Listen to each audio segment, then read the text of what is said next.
Salut tout le monde! Aujourd'hui j'avais envie de redessiner quelque chose qui commence un peu à dater. C'est cette illustration que j'avais faite en 2018 si je me trompe pas. Je l'aime bien, même si elle commence à être un peu vieille, du coup je suis sûre qu'on peut faire mieux. Donc je vais essayer de la redessiner. N'oubliez pas de vous abonner et de liker la vidéo si mon contenu vous plaît. C'est parti! Comme je l'avais dit, j'aime bien encore cette illustration. J'adore Alice au Pays des Merveilles, vous avez dû sans doute vous en rendre compte avec le nombre d'illustrations que j'ai faites sur ce thème, ainsi que les goodies disponibles dans ma boutique. Le lien est dans la description d'ailleurs si jamais ça vous intéresse. Mais je pense qu'il y a des choses à améliorer. Déjà, je trouvais que le chat n'avait pas beaucoup d'impact. Il est dans le fond, en tout petit, tu regardes trop vite, tu le loupes.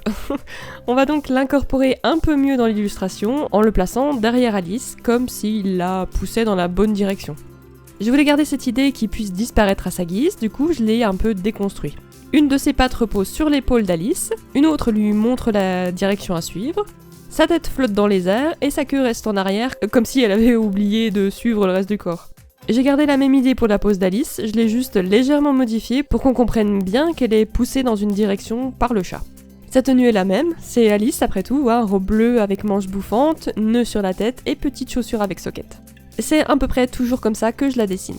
D'ailleurs j'aime bien comme je l'ai dessiné là, c'est juste mignon comme je voulais. J'ai modifié légèrement sa coupe de cheveux mais en dehors de ça c'est vraiment juste une version mise à jour de ce vieux dessin. J'ai pris l'habitude maintenant de faire mes traits de contour en marron, mais parfois comme pour là, j'adapte aussi la couleur en fonction de la zone. Pour la robe, je suis partie sur du bleu foncé et pour le chat du violet. J'aime beaucoup le rendu. Ça rend le contour un peu moins agressif, enfin disons qu'il passe un peu plus inaperçu comme ça. J'ai aussi pensé à dessiner les petits papillons brioches qui viennent, je crois, du film seulement, enfin il me semble. Dans la deuxième histoire du livre, l'autre côté du miroir, il y a des insectes bizarres, mais je me rappelle pas qu'il y ait quoi que ce soit en rapport avec la nourriture. Du moins pas dans mes souvenirs, mais ça fait longtemps, alors faudra peut-être que je le relise.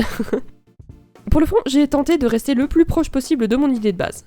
Une petite route faite de gros pavés et une forêt verte et violette avec un panneau pas très utile qui pointe dans toutes les directions. J'ai légèrement incliné le panneau pour le rendre plus dynamique et j'ai ajouté des directions supplémentaires pour le rendre encore plus inutile. Pour les couleurs, j'ai voulu rester aussi fidèle que possible à mes choix en essayant juste de remettre un petit peu de texture. J'ai utilisé la même technique pour le fond que j'avais fait précédemment, donc sans contour, mais je trouvais qu'il manquait un peu un truc, donc j'en ai ajouté après quand même. Mais quelque chose de très léger, pour pas rendre le tout trop fouillis. J'ai aussi ajouté le contour blanc autour d'Alice à la fin, comme sur le dessin original, et je trouve que ça fait ressortir le personnage un peu mieux, et en plus ça donne un effet un peu stickers, j'aime bien.